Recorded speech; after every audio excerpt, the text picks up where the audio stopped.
Hi, welcome to the Optimizing Your Brilliance podcast, where we get to the source of what makes people brilliant and explore how to eradicate the barriers that stop you from shining.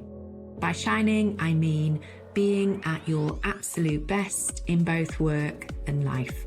You'll hear from business and thought leaders who bear all and share their insider secrets, along with my episodes focused on optimizing your performance, productivity, success, and well-being. My name is Estelle Reid, founder of Be, executive coach, speaker, and best-selling author of Inner Brilliance, Outer Shine, 10 Antidotes to Imposter Syndrome, Workaholism, and Stress.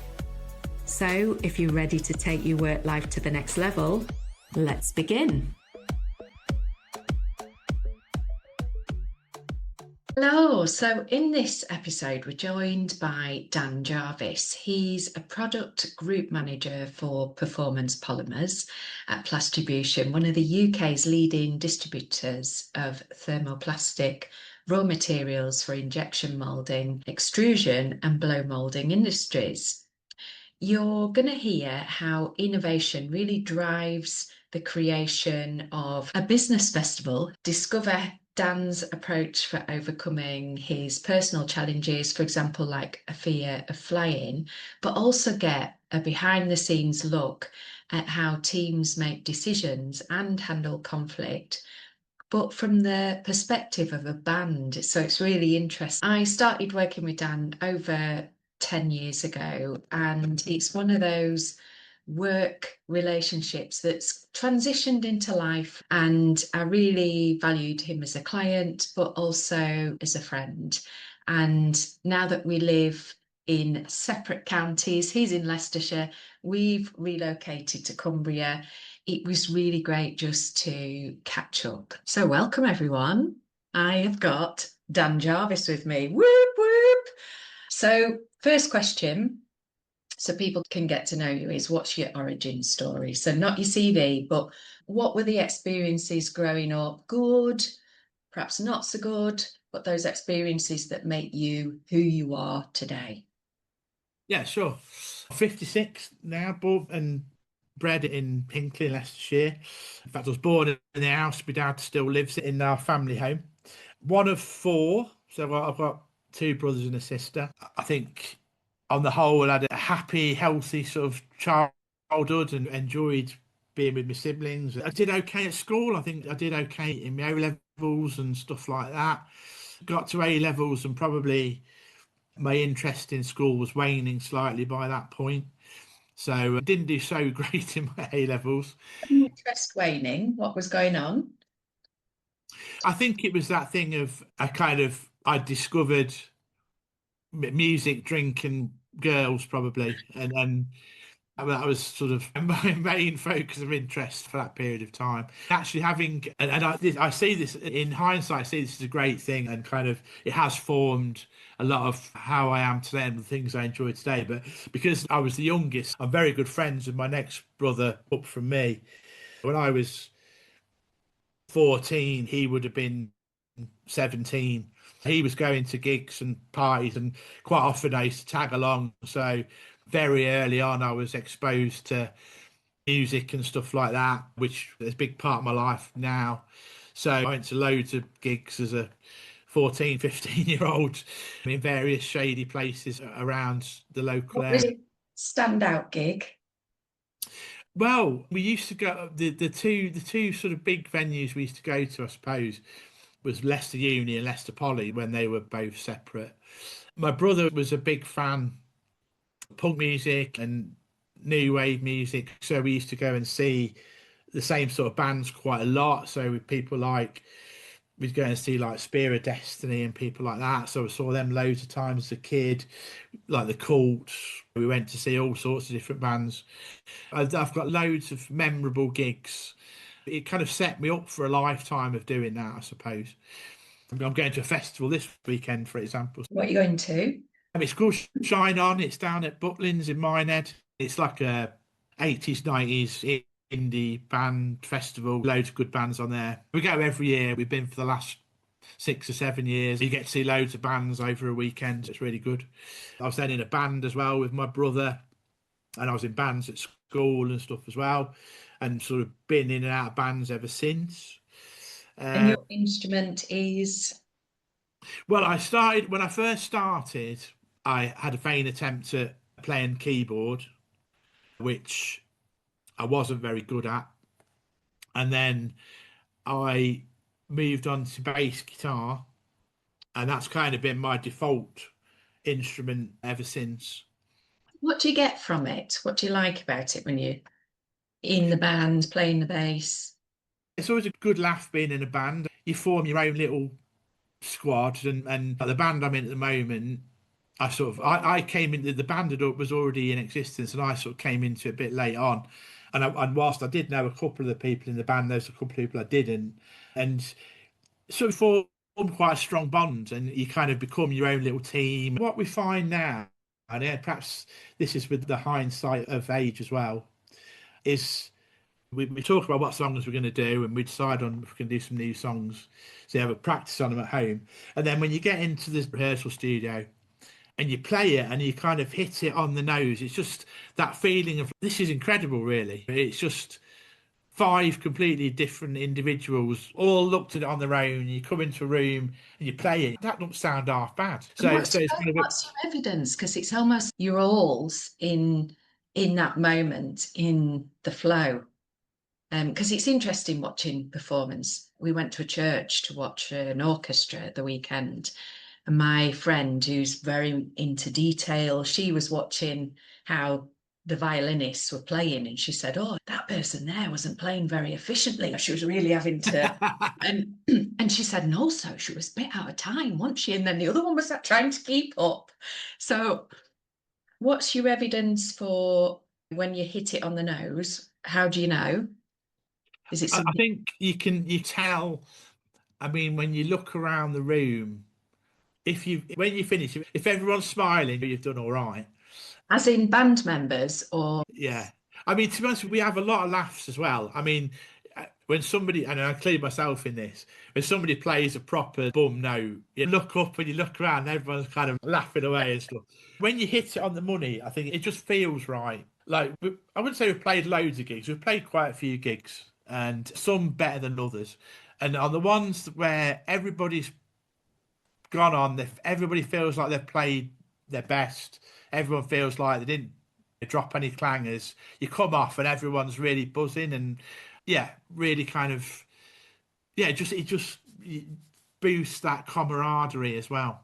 But Yeah. then you kind of you've got to be a bit careful to not get into looking at other bands thinking, oh well, yeah, oh yeah, that don't sound quite right, and you think, hang on a minute, yeah, we need to behave ourselves here because yeah, What do you mean critiquing the performance of other bands? we try not to do that. We can be very self-critical as well. Do you have team meetings to discuss your performance, or how does that self-criticism come out? What? So normally, like, because we do quite a few jam nights and things where you just go and say if we want to try some new songs out, yeah, we'll go to a jam night and play a few songs, and then there's inevitably about an hour's worth of navel gazing, yeah, with over a pint afterwards.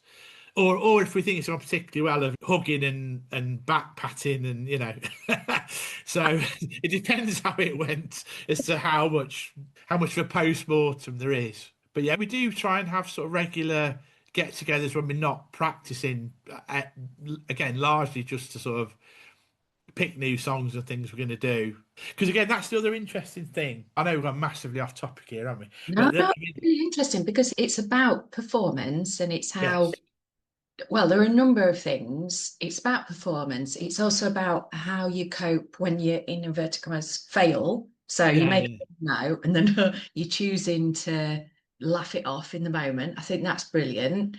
I love the way Oh, you, as an organisation, then self-review. I'm also yes. interested in, is there someone that's, have we got a Paul McCartney and a John Lennon? How do you resolve conflict, if there is any conflict?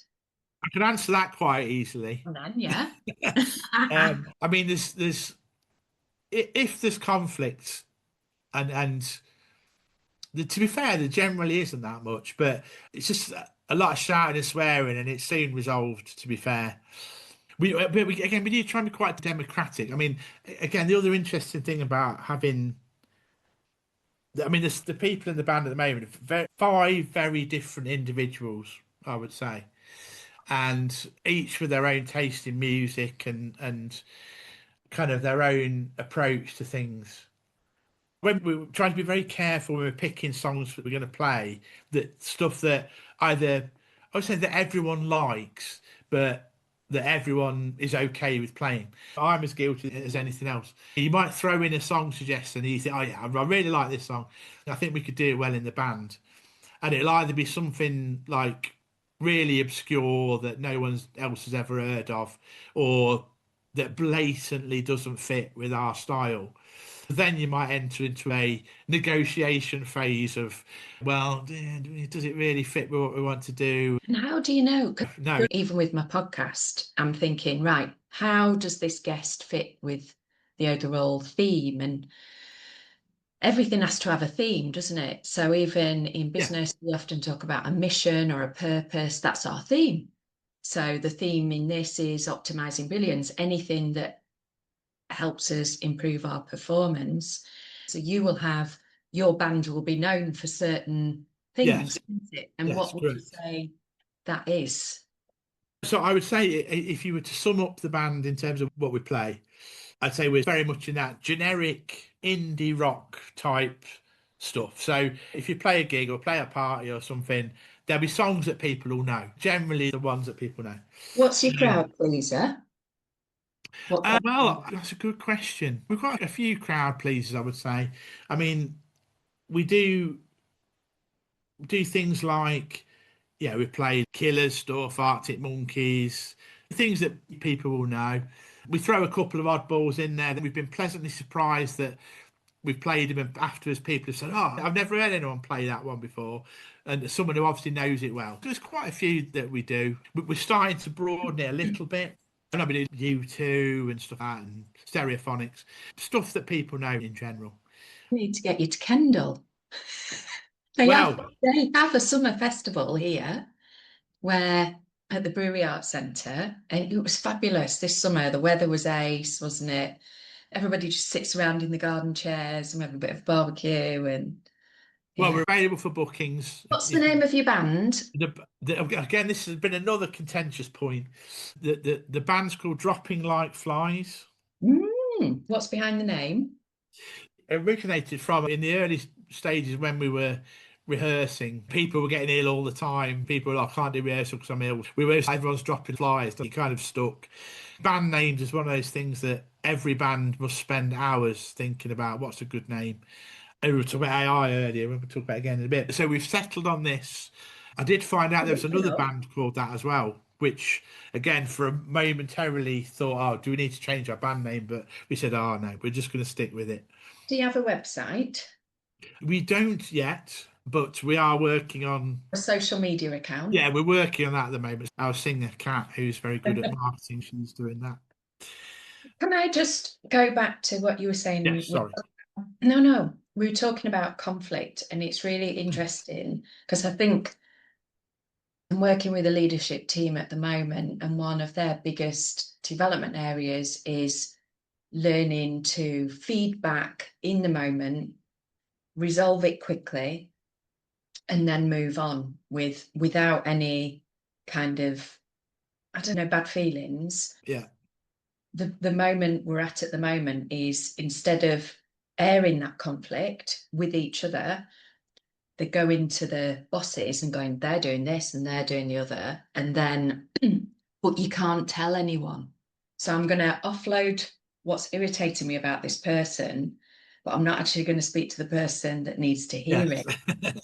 And it is so common, isn't it? So I'm intrigued. I love the fact I'm a big Real Housewives fan. That's my guilty pleasure. And you will have one conflict that lasts 12 episodes because it's never resolved. They don't move on from it. They hold on to that.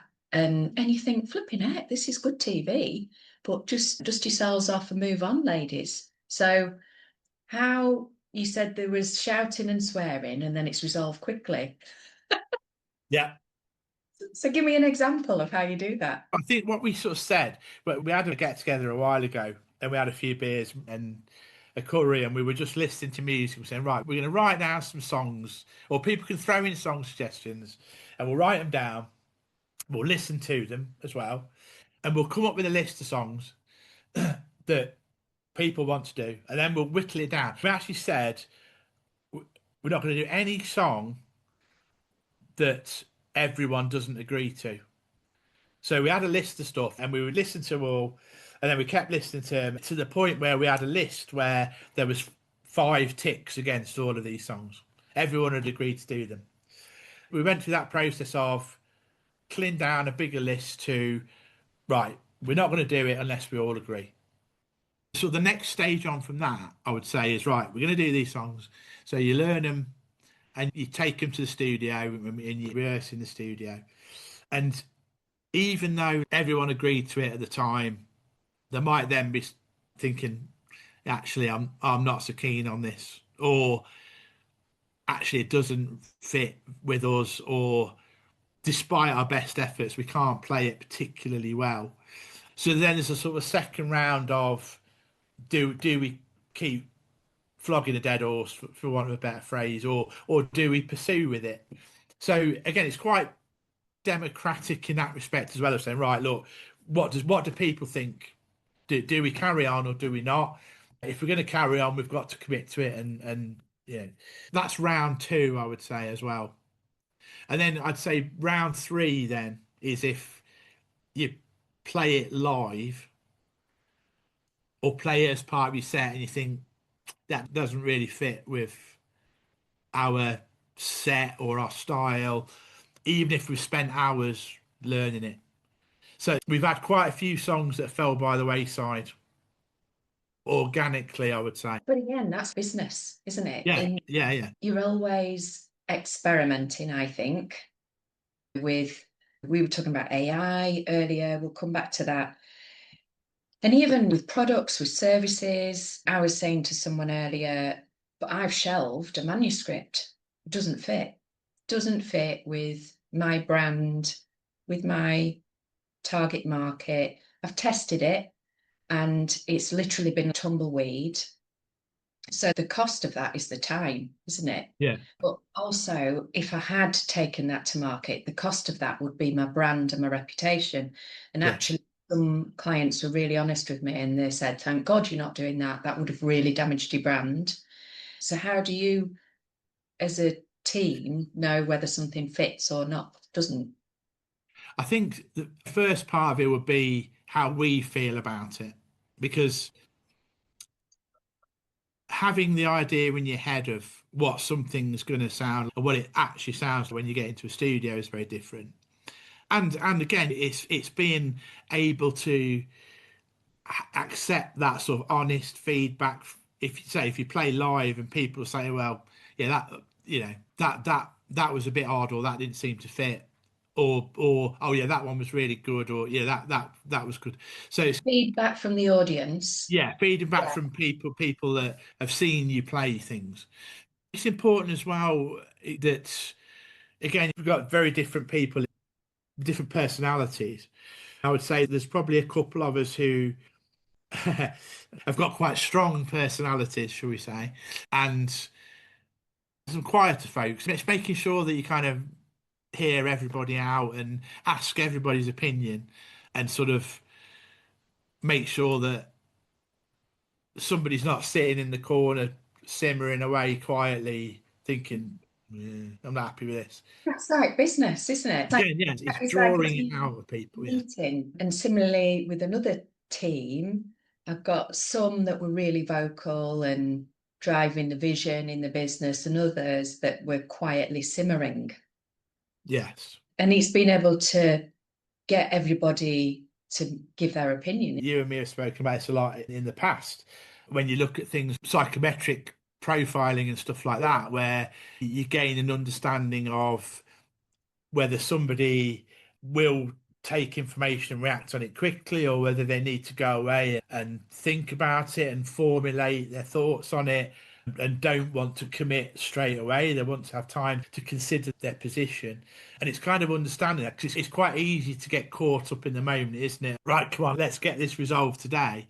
But it's that thing of you've got to be able to give all of the interested parties the time that fits them, in terms of, if you need time to think about it, good, well, let's do that, because their opinion or their thoughts on it or their ideas are equally valid as anybody else's. And you don't want to miss out on potential gold nuggets. If somebody's not comfortable or not happy with a certain thing, you need to know that, don't you? So yeah. What's fascinating as well is, so I can totally imagine you using all the skills that you use in your business. And because you're unconsciously competent, you're just doing it and you're making sure that all of that happens. Are you all in similar professions, or what's kind of the background of other folk? Well, a couple of them are now retired, so kind of, obviously they've got a very different view of things. Obviously, there's myself that still works. Kat, actually, singer, she works at Plastribution as well. So we were both in the same business. And Dave, who plays the drums, he still works. So yeah, very different missions, I would say. And yeah, that sort of working, non-working split as well. So yeah, it's quite a broad dynamic. But you said something interesting as well earlier about when I was saying, how do you know when something fits, doesn't Yeah, fit? yeah, And this will take you back to your NLP, neuro linguistic programming days, as in, do you remember when two senses come together, we get a synesthesia? So you yeah, said when we feel it, and we also get the sound component. So when those two things come together, that's really when we have strong views about something, isn't it? yeah, for sure. And we get that kind of unconscious knowing about something. So that's really fascinating. And then the other thing I wanted to, this whole topic segues into two things, and I'm going to see where you want to go. One, retirement. Yeah, And so I was chatting to Mike, who his new nickname now is Retired Mike, and it brings up all sorts of thoughts and feelings, does retirement. And also, it's a big shift in lifestyle. And there's 13 years between us, so we're at different phases in our life. But I always feel like I'm in Mike's phase, if that makes sense, because we are a couple. So there are yeah, things, yeah, take, for example, even in our cul-de-sac, it's like retired cul-de-sac. There's like a couple of bungalows. Everybody is retired in the cul-de-sac except for me. And the other thing, I'm not ready for that. I draw the line at living in a bungalow. And then also, the other thing I've noticed as well is all my peers seem to be retiring. And it freaks me out a bit because I can't imagine retiring myself. I think I'll always do something. yeah. Because one topic, retirement, the other topic was, which would segue into your music and the festival element, coming back to Plastribution being a really innovative business Mm. and what you've done. So, where do you want to go first? Retirement. Yeah, I mean, a few people I know or have worked with have retired over the last couple of years. And I've been thinking about my remaining work time a lot over the last few years. And I've also come to that decision. I would like to retire when I'm 60, which, yeah, 3.5 years away now. And it's one of those, it's a really adult thing to think about, isn't it? And by that, I mean, you have those moments in your life that seem adult things to do, like when you buy a house or decide to have children, even moving jobs, for example, that seem very grown up things to do. I mean, I've never seen myself as that much of a grown up, to be fair, but this is a real adult thing to think about. And you then have to go in that process of, well, it's a nice thought, but what's the actual mechanics of doing it, and what position am I going to be in at that age? And the question that always rolled around in my mind was how much money do you need? Where do you put a figure on it of, well, if I had this much money, then I'm good. And then I think I took a slightly different mindset then of what's my purpose here? What's my reasoning behind this thinking? And it is genuinely that thing, and the wisdom that comes with age is a wonderful thing, and all that. And in hindsight, it's a wonderful thing of if I knew then what I know now and all that. But it was that thing of, well, actually, I want to finish work, and my work having a Monday to Friday career job at a point where I'm reasonably successful, but also then can leave in a position where I can enjoy retirement. So you're still healthy enough to be able to do things when you retire and maybe pursue something different. Not that I've necessarily formulated this in a plan, but okay, well, I could finish my career job and then retire. And then if I need or want to do some work, well, can I do something with gardening? Can I do something with something else? And it's that thing of, well, I'll make it work, almost regardless of what situation I'm in. I'm going to make it work because it's the right thing to do for me. Is it the right thing to do for you? Well, and again, it's that thing. Go back a generation, or then, and I see it still now of people who either work till state retirement age or keep working, which I get. I absolutely get. I mean, some people can't not work, but then they finish work, and then there's that seemingly immediate decline of not having a purpose. Mm. And studies Um, show that if you have a purpose in retirement, you live longer. yeah, people saying to me now, like, oh, won't you get bored? What would you do with your time? And I suppose I'm lucky in the fact that I am never bored. I've never got nothing to do, or there's never something that I want to do. I'm actually quite the opposite. I haven't got enough time to do the things I want to do now. So, again, as part of this, well, it just, and I mean, you were talking about earlier about your abandoned manuscript and the cost of that is time. Time's the one thing that you can't get back. I read one of these kind of little throwaway sayings, and I was talking to a friend of mine about it in relation to something else. It said something, there's no such thing as the right time or the wrong time to do anything. We've just got time and what we choose to do with it. Rang quite true with me. The mindset I'm in. I've worked hard. I've worked all my life since, I mean, looping back around to early school, I went straight into work, and I've worked consistently since I was 18. Career. I enjoy what I do now. I still enjoy very much what I do. I'm lucky that I have a role that means that I'm stimulated all the time. What do you think you'll do with your time when you retire? What's on your list? Well, quite a few things, I suppose. I would like to return to study, not full time, of course. I would quite like some studying. I was looking recently, for example, things like that. Just leaping back to music slightly, fairly recently, I've taken up trying to learn the guitar. So it'd be great to have time to properly get into that. It'd be great to be able to spend more time in my own space, growing more things in the garden. I mean, I've never been particularly good or interested in DIY, but again, it's that thing of, well, when I've got the time to learn how to do things, that'd be good. It'd be great to travel more. I've spent, again, we've spoken about this before, but for many years I didn't fly anywhere, and I'd say And missed. explain to the audience why. So for quite a number of years, I was basically afraid of flying. Really very anxious about flying.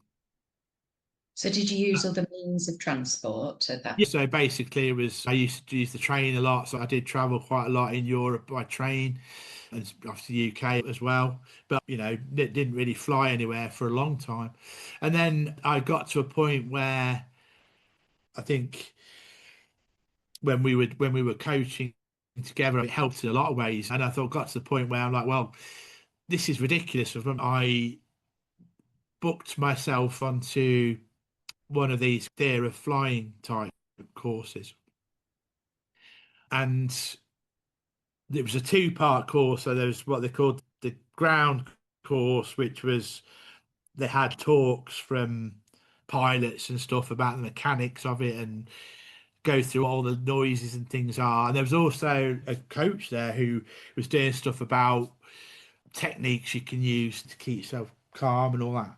And then the What, second what, part of it was actually what techniques did you use? NLP largely that he was using. Again, it was only a couple of hours, so it couldn't scratch too deep into the surface. But obviously, I was aware of it because I was in a coaching program with you at the time. Yes, it's largely NLP, I would Was say. it like hypnotic stuff, Yeah, so a little bit and a visualization, bit of an image in your head. like doing a mental rehearsal of how you wanted Yes, it? correct. Yeah. And you know, focusing something into something positive rather than negative and all that sort of stuff. Yeah. And then the second bit was what they call the experience flight, where you go on a flight.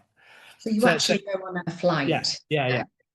So, And weren't so you using EFT as well? Weren't you using the tapping technique, emotional freedom technique, or have I misremembered? no, he didn't personally.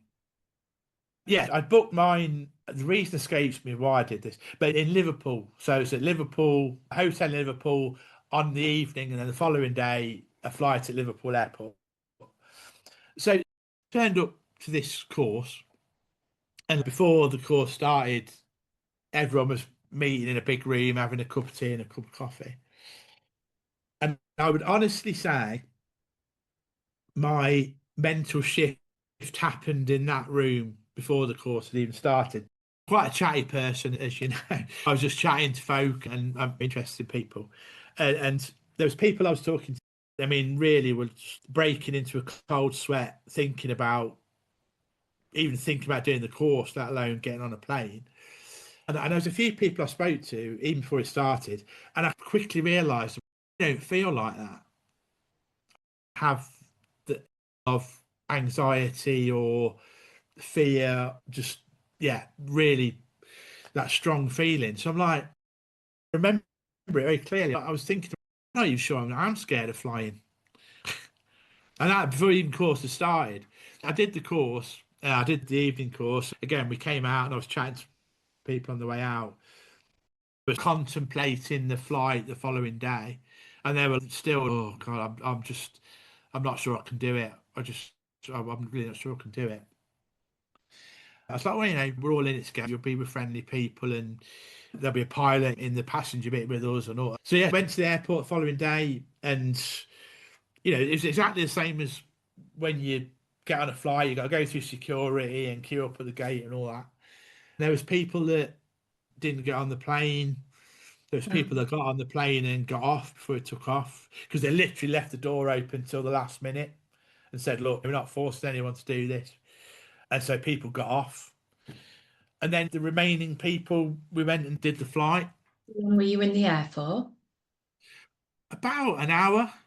Did they do any coaching with you whilst you're in the air? Yes, yes. What did they? So during the whole takeoff process, the pilot who was part of the course, he was saying, right, that noise is happening. That's the noise of the wheels folding back into the wings and blah, blah, blah. So that was going on. And then the coach guy was basically going around people and checking in. He was doing breathing techniques with people and whatnot. So he was kind of looking out for the people on the plane as well. What was the Um, most helpful thing out of that whole experience for in me, Rome? Yeah, because yeah, going into that, to be honest with you, this probably sounds a bit glib, but I probably could have just gone in that room and then gone home afterwards and carried on because that's when the switch took place for me. The course was interesting. yeah, It was fascinating because yeah, I'm quite interested in engineering and science and stuff. So there's quite a lot of that in it, which was good. I was fascinated by almost watching other people. Yeah. Because one thing that they did, which, and I kind of get why they did it, because it was really trying to push people's buttons, was about halfway through, the guy got up and he's right. He says, actually, we told you a bit of a lie. He says, we're actually not doing the flight tomorrow, we're doing it tonight. And he said, there's a coach coming to pick you up. And it kind of took you to a live feed of the coach driver. He's like, oh, yeah, I'm about 10 minutes away. I'll be moving in about 10 minutes. So I'll pick you up. And he said, oh, if you look under your seat, your plane tickets under your seat. And they had actually put fake plane tickets. And I swear to God. Why did they do that? Because that could Well, break trust, couldn't it? Or was it a I dress think it, rehearsal? I think it was a bit of that, but I think also it was kind of perhaps to illustrate to people, that's what I'm trying to say, of how sort of they have a very knee-jerk reaction, a very kind of immediate reaction to something. They were But like I say, they were you could have triggering cut, people.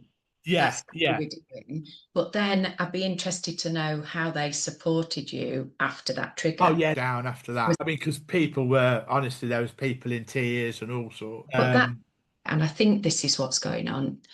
You know, when you had the mental shift, it's about, well, a couple of things. It's that perspective taking, isn't it? And Yeah, yeah, one of the reasons I love mountains is that when you're on that mountain, everything is in perspective, yes, puts things into perspective. And I had it the other week.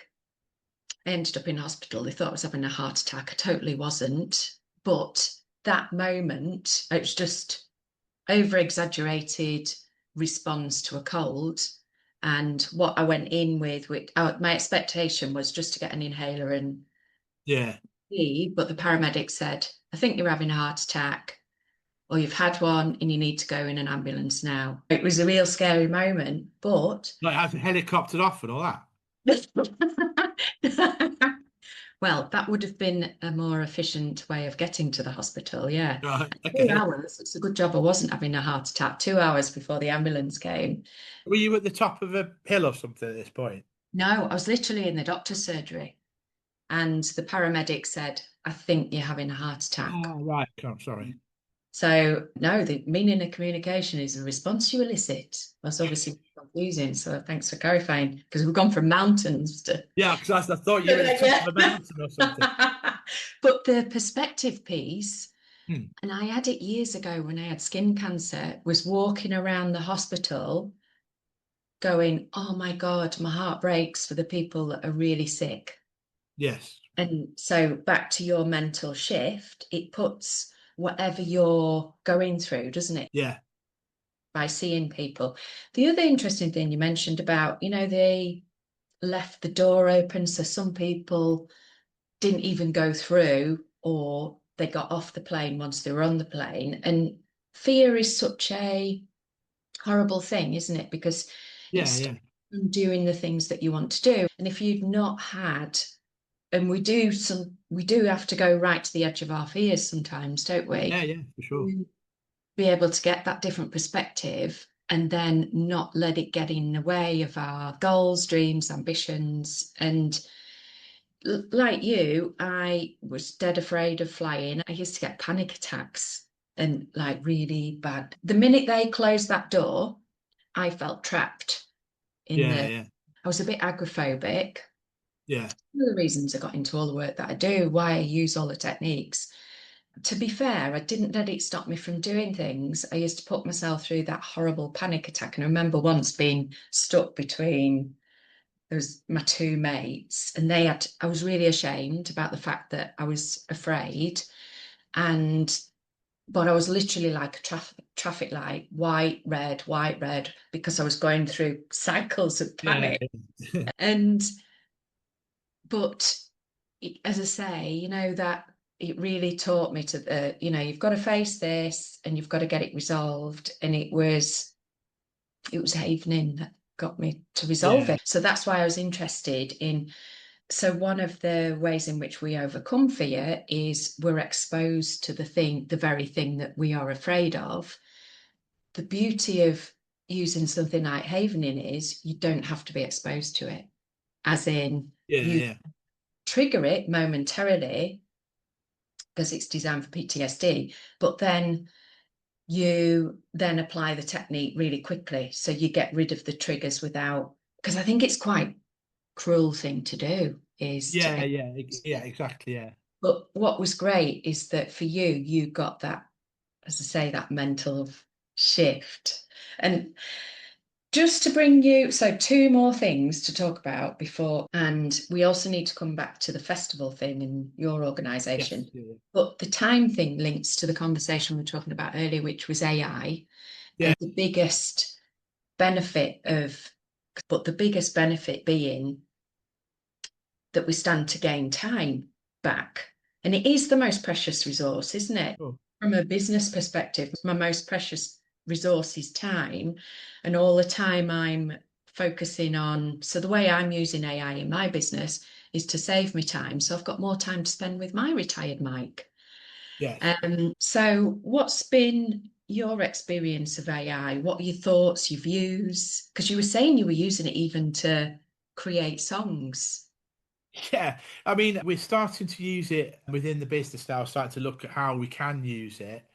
And I mean, from things as simple as summarizing a meeting and picking out actions for a meeting rather than somebody having to take notes and all that sort of stuff, What all the app way do up you to use for that? we've trialed a few actually. I think we use Copilot, and there's a couple of others that we've looked at in the business as well. And we've actually got an AI team now at work. How seriously Yeah. we're taking it. People from different parts of the business. Things as simple as that, all the way through to looking at can we start to predict price trends on polymers, market trends, those kind of things. Can we use it for generating market data reports, that sort of thing? In accounting, even. We've dipped a toe in the water, I would say, from a business perspective, and we're looking at where it's going to best sit. I mean, I've used it myself at home in a non-work context, just playing around with it. I mean, I was saying to you earlier, giving it a topic and saying, write a song about this, and it'll generate probably a terrible song, but a song nonetheless, which I'm no great songwriter. To me, it's probably better than anything I can do. But it's just fascinating what it can do, generating imagery and things, a band logo, and it'll just do it in seconds. Yeah, it's incredible. I use AI to edit my podcast, and so you can very quickly get rid of ums and ahs. Yeah. Back I've had from guests is, oh, you made me sound really good. Well, I didn't actually. It was AI that made you sound really good. Because AI will delete that out now. But see now, isn't this interesting though, right? But this is I think I understand why people are nervous about AI. It's that thing of what you just said there. Like say, okay, it will remove because I'm a bit like you. I always think, oh yeah, things like, oh yeah, I'll just keep doing it now that I like, and but that's what makes us, isn't it? It's what makes us human, isn't it? Yeah, A good point. we've got to be very careful about that. You can be removing the essence of you, can't you? Yeah, yeah, Because you're not an AI, but the fact that we laugh and say being yeah. human. It is, yeah. And that I was saying earlier that there's the option to, so I read out the introductions, which isn't very great on camera. So I'd experimented with, there's an option to move your eyes so that it looks like you're looking at the camera. And that was always one of my things, circling back to even lockdown, managing and presenting on Zoom. I used to get really paranoid about where to look. Was I connecting with my audience? Was I giving them eye contact? That was driving a plane for me when I Yeah, first started using it. And so I used AI to make me look like I'm looking at the camera. It was a bad thing. I look like I'm having a stroke or something. It looks really strange. So if you want to laugh, go back a couple of episodes on YouTube. I won't change it, but I do look really odd, or I look like I'm on drugs or something. The other day, I imported an episode and it removed all the sound from my introduction. So I was talking to the bot and I said, "Why have you done that?" "Oh, I'm sorry, I'll put it back." Do you know what it put back? It put back a totally different tune. And so I had to start again. And I was like, well, this ain't saving me time. So it's still really quite clunky, isn't it? But I can see Yeah, where can be. some of the benefits are. But I'm also interested in your opinion. So their big selling point is it's going to save you time. My issue with that is that I think it just speeds up time. As in, right, I've saved this time, right, I'm going to fill it with. So I'm a solopreneur, and I was saying about social media, now our feeds are filled with AI produced content. Yes. So Yeah. then people are just producing more and more content. And trust apparently is at an all-time low when it comes to social media, because what's AI, what's real. Yes, exactly. So Yeah, I what mean, but I do think you're right, and I think, say for you being running your own business and wanting to put out content and being visible and getting more followers and what have you. The problem is, because I think you're right, it's not necessarily making better quality content; it's just making more content, and it's easy for things to get lost in that, isn't it? And it's the same. It's the same almost as the problem we have with more historical communication methods like email, for example.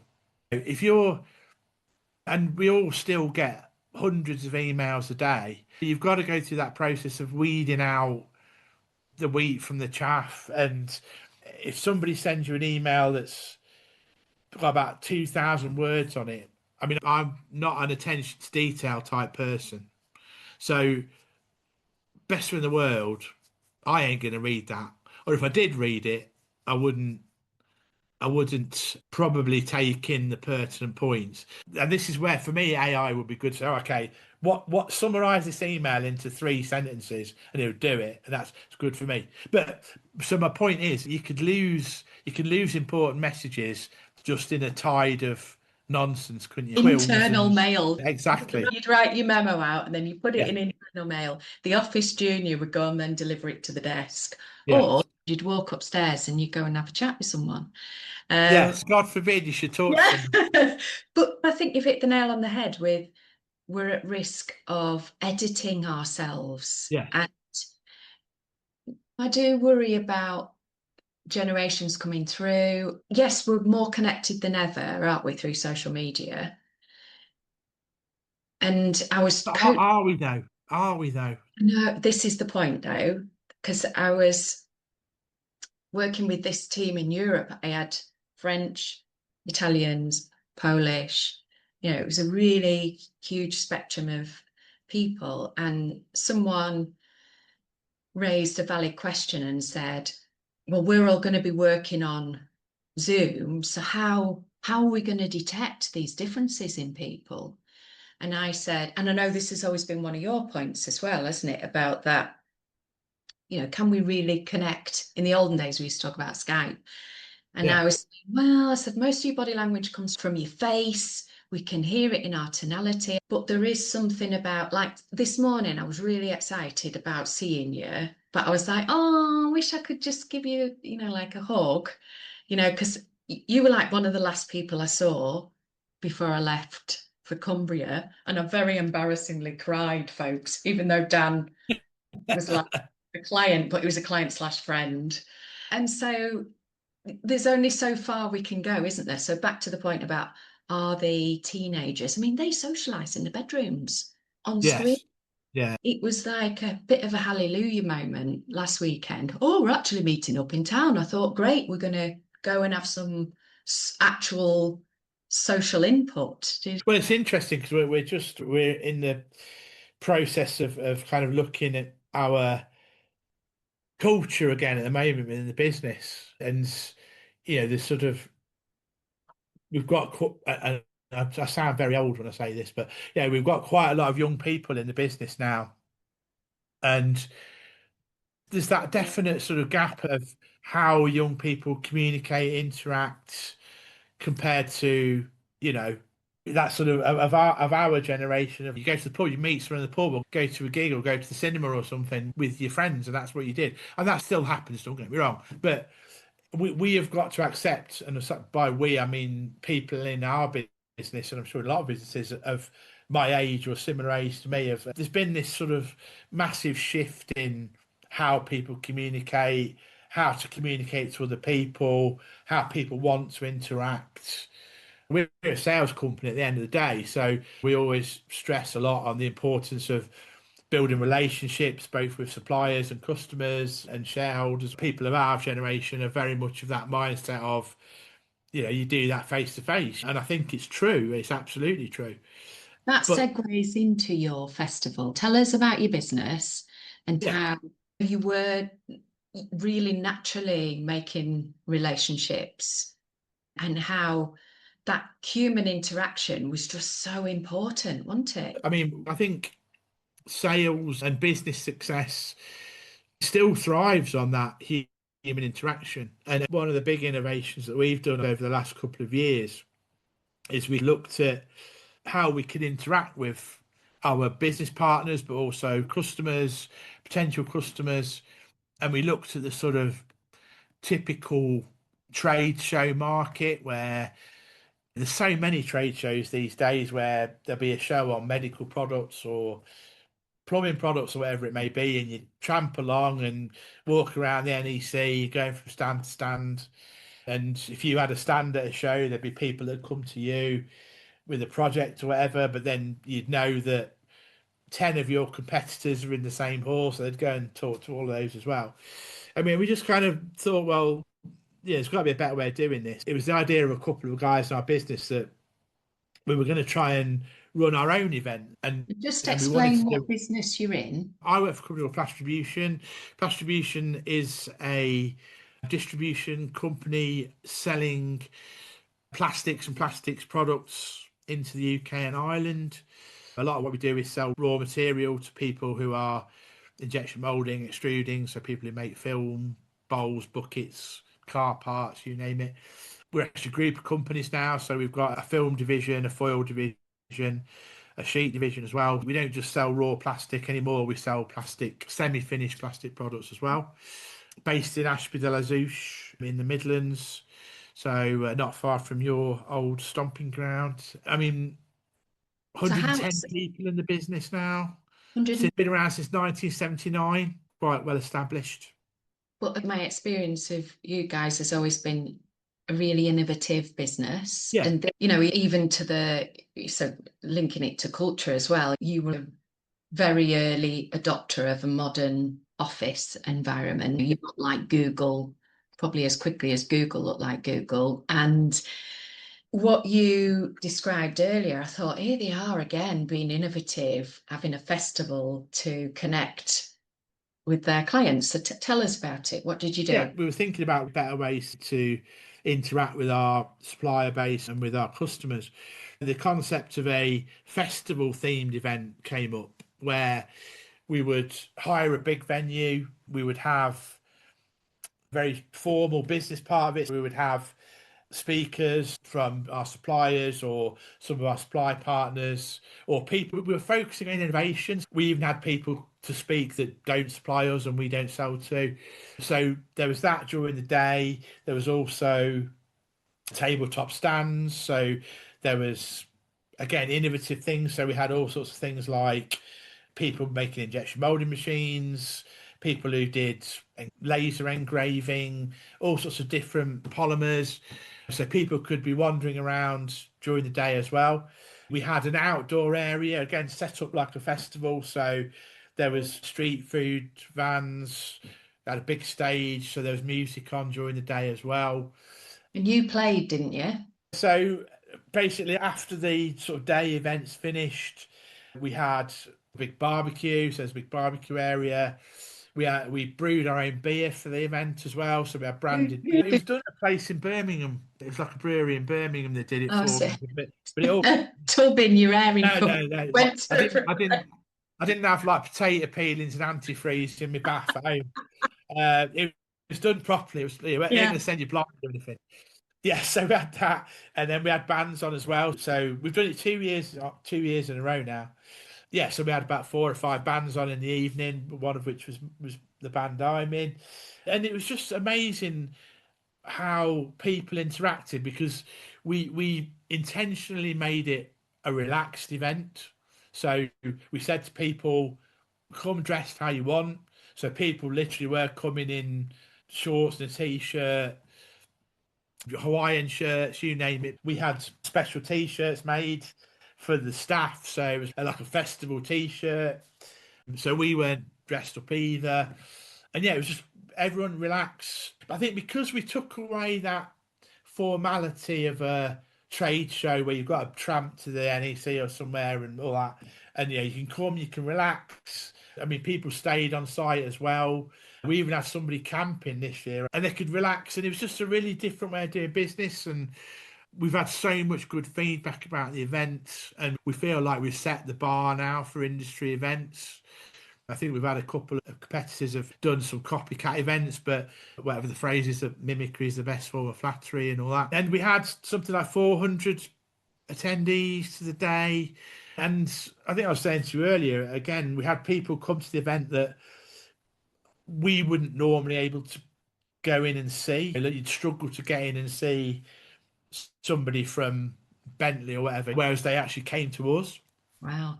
And because it was a very relaxed event, you just get chatting to people, don't you? It's like you're outside getting your hot dog or your taco or whatever, and chatting in the queue. So there's a lot of organic conversation, and I think that's yeah, it was a really successful event. And what Uh, impact has it had on your business? And do you measure? yes, we are obviously monitoring the follow up of it, and all the leads that we get from it were followed up. We intentionally didn't make it about us. It was our event, but we didn't make it about us. We didn't have any speakers or anything. None of us spoke. We didn't have any stands particularly of ours. It was all other people. I can say this for sure that for certain industry partners and for certain customers, it's accelerated the relationship down the road by a long way. And again, talk about saving time. You achieve in that one day what would take you months of visits and months of chiseling away to do. So yeah, it really fast tracks relationships as well. That is Um, great. And and again, it's that thing of businesses, and we're the same. Businesses haven't got a limitless amount of money to spend on marketing and trade shows and things. Trade shows aren't cheap. We said, look, we're going to put all our eggs in this basket and make it a good event. And actually, it probably cost us less to do that than it would have to do the standard trade show wow. with a And lot more return. so again, that's innovation in action, isn't it? Yeah, yeah. And but it sounds like there were so many different components, your own beer, your t-shirts, obviously all the organization that's involved. As a leadership team, how did you deliver that? I think what we quickly discovered is we basically had people dedicated to one thing. Somebody would be in charge of, because you've got leading up to the event, there's a lot of stuff that needs to be done. But there'd be somebody who would look after, right, you find the hotels for the delegates, book the rooms, get a coach from the hotel, do all that. Someone else then looks after the exhibitor space. Someone else looks after the speakers on the stage. Someone else looks after music and entertainment. So everybody had a very specific role. My part in it was I looked after the main stage. So I was Surprise, surprise. responsible. What are you trying to say, cheeky swine? Um, No, yeah. I meant So, because you were in the band. but when I say main stage, I mean the speaker stage, not the music stage. Okay, I, right. I wasn't Yeah. involved in that. Yeah. So I was looking after the speakers, like the running order for the day, making sure it all ran to time, getting people in and out in a prompt fashion. That was my bit. And we Mm. found that that was the best way of doing it because We do try and avoid now making decisions by committee because, as you know yourself, the more people you have involved in something, the more complicated it becomes. But I I think mean, that's what makes you agile as an organization because, you know, even when I listen about, so the way you've organized this festival is mm, also the way that you organize HR, you're head of coaching, aren't you? yeah, And I love the fact that it's multidimensional, isn't it? Because you have your day job, but you also have responsibility for other areas. yeah, yeah. Originally, you were responsible for, was it mental first aid or whatever Yeah, it's so I'm still on the mental health first aid team. Yeah, that's you were head of coaching yeah, and, still am. and what else? Quality at one point was I was yours. quality manager for a time. That was one of those jobs that I came in, did what I needed to do, and then exited, left station.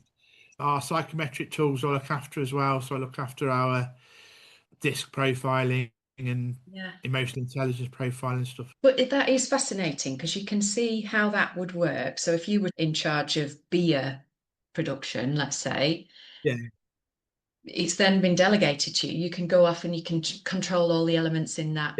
Then yeah, going, what beer? What do we want? A pale ale? yeah. What the label? And you can see how that would cost a lot of time. Yeah, no, that's really fascinating. I'm going to bring things to a close because Okay. we have been going on, haven't we? And I've got still loads of things to ask you, as always. But linking back to you being head coach within your business, one of the questions I always ask guests is, what does it mean to be brilliant? So, from your perspective as head coach, leader, what, in your mind, what is it that makes a person brilliant? What do you observe?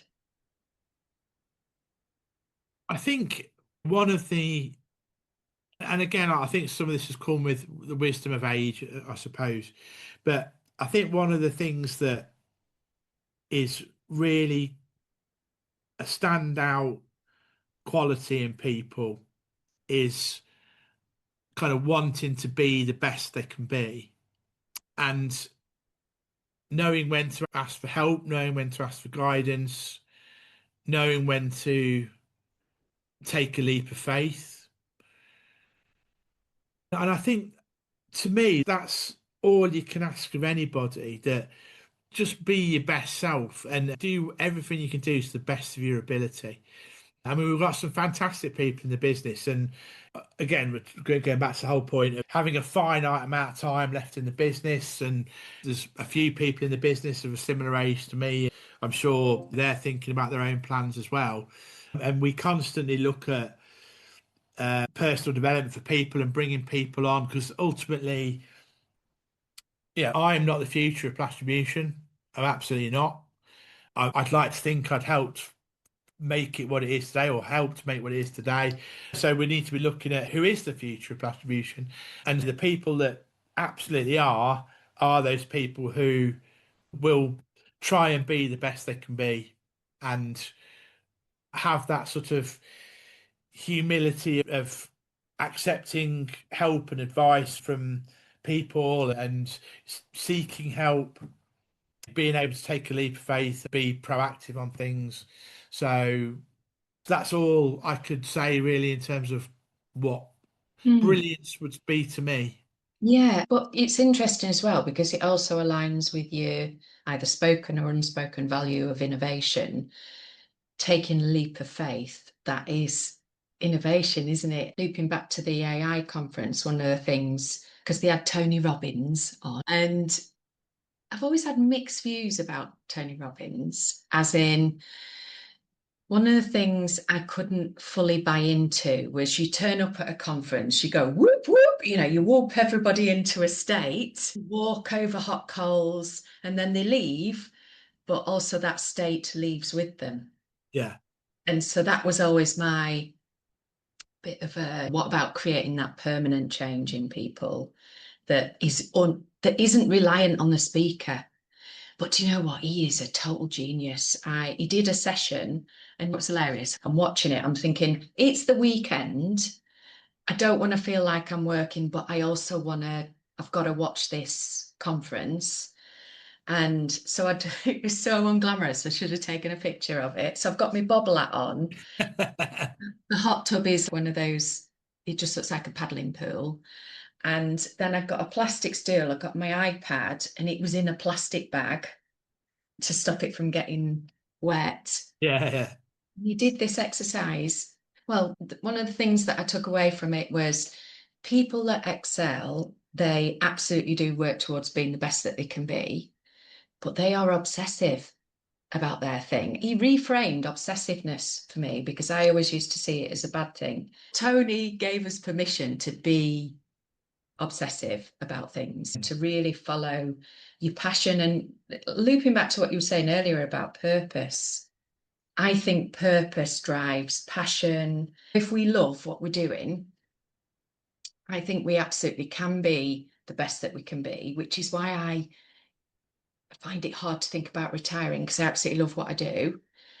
But the other thing, going back to being the best, being your best self. So what was magical about Tony was I was there in my hot tub, peeing it down, and he did this really simple exercise of stacking positive experiences. And he was focused on, so another area of life, values, but it's also about what's important to us. Mm. It also aligns to why we do what we do for a living, but why we do anything for a living. And what was hilarious, it was like, and the other technique they used is something called the seven, I think it was the seven purposes or the seven reasons why. So you keep chunking down to, well, why are you doing this? Why are you doing this? Why are you doing it? And the immediate thing that sprung to my mind was Mike and Daisy. You know, I do everything for them Yeah. to ultimately to lead the best life that we can lead. And it made me tear up because it was such a powerful exercise. So I love the fact that you think it's about being your best self and having the humility. And it goes back to even what we were talking earlier about being in the band, being able to deal with those bumps, those conflicts, and go, no, well, actually, this doesn't fit with our brand or Mm. who we're about, and having the humility to accept that sometimes we're not always right, are we? But we Yeah, need, absolutely true. Yeah, I sort of go back to this thing of we were talking earlier of kind of having that mental shift. When I started thinking about when I was going to be finishing work, it did genuinely create a mental shift for me of repositioning how I thought about things and how I went about things. So, it's all the stuff that you should be doing from the day one of starting work. Sometimes it takes a lifetime of experience for it actually to click into place. But it's that thing of having self-care. It's knowing when enough is enough. It's knowing when to delegate. It's being able to let things go. It was genuinely like a switch had gone off in my head, which started a machine and things started dropping into their right slots. Kind of, almost whether I do finish at 60 or not, it has genuinely created this shift in mindset. And I say, it's all stuff that I should have done 40 years ago, but it's happened. I think I get what you're saying about people being obsessive and what have you. I think very important thing is that thing of knowing when to stop as well. yeah, definitely. And I think it's balancing it with being a recovered workaholic. Mm. It's very easy to tip a purpose into workaholism. That's where I still have to keep an eye on myself because I'm so interested in my work is my hobby. Even at the weekend, I was listening to other podcasts. I wasn't just listening for pleasure, I was listening for learning. But then there came a point where I thought, do you know what? You're not just listening for pleasure now, so you've got to stop. And it's Yeah. recognizing, isn't it? And how do you know when enough is enough? What's your measure? I think it's one of those things for me, it's probably more physical than anything else in the sense of if you get to that point where you just, oh, I'm just knackered all the time, or I don't feel like I've got headspace to think about things, that's a red flag for me. It is. I'm busy. I work hard. That goes without saying. I was saying to you earlier, I'm traveling quite a lot at the moment for work. But again, even that, it's doing it in a controlled way that works for me. Mm. So it's giving yourself, just cutting yourself some slack. And look, just take your time. If you're going somewhere, take your time, give yourself a bit of extra time, stop on the way, have a coffee, go and have a walk outside for 10 minutes if you just to clear your head or whatever. So it's doing all those simple self-care things and not thinking, oh God, I'm going to Scotland or whatever. I'll just do it in one shot and just do 6 hours in the car because I need to get there and get there. Well, I'll just leave a bit earlier, make sure I stop, have a coffee. And now I go to Scotland quite a lot. And my happy spot on the journey is I always stop at Westmoreland services. So then you are literally down the road, aren't you, I Chuck?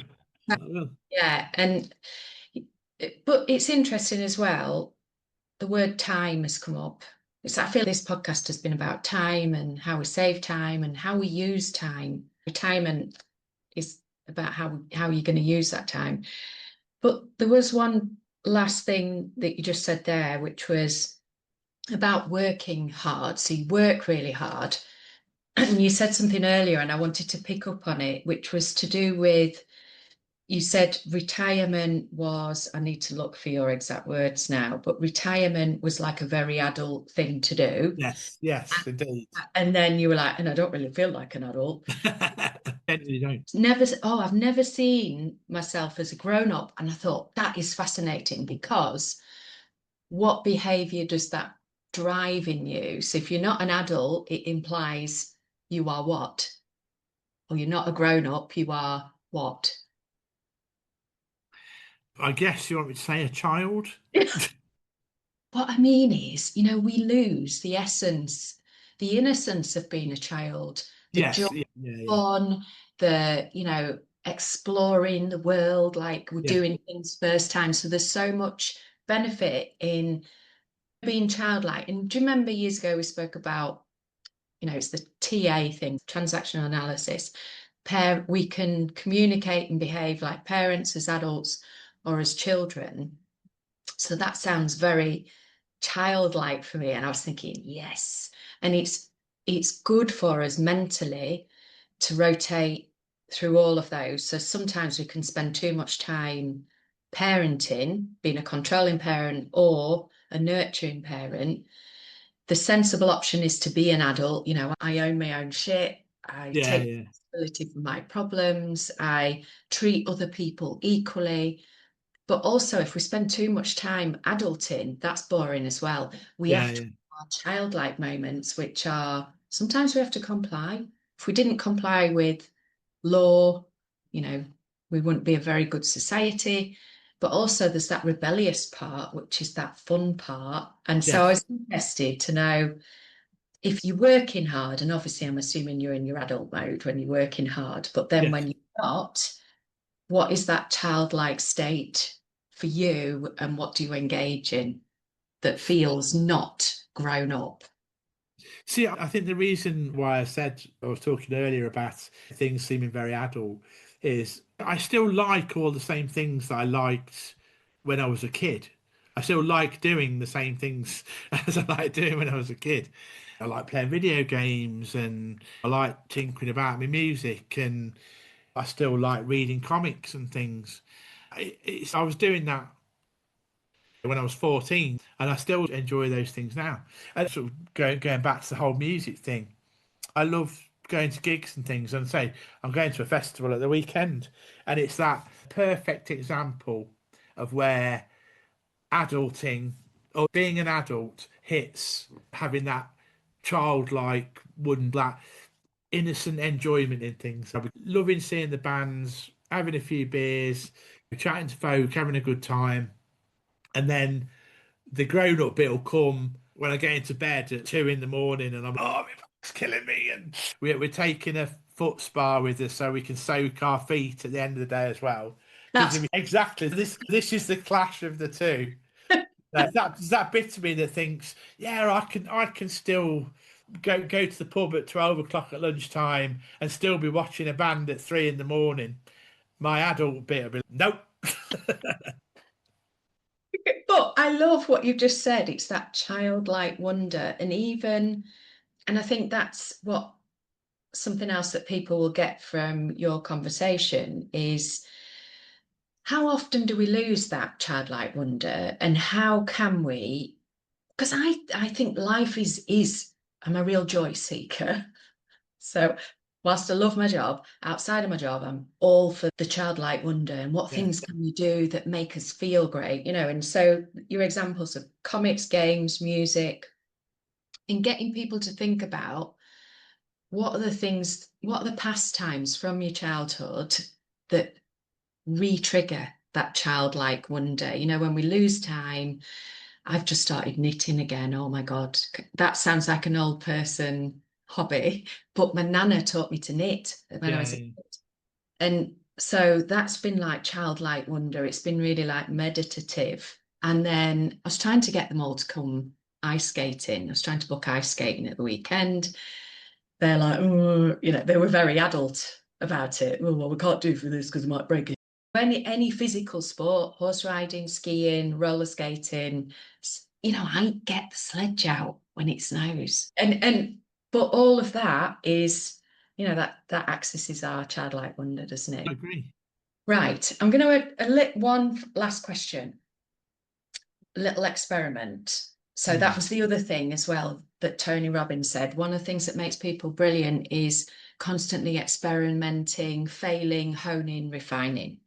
And that's what's great about your culture again, the humility, asking for help, trying things. So the thing I'm going to try is asking the guest to leave a question for the next guest. What do you have a burning question you would like to ask my next guest? What will be the question you'd like me to ask them?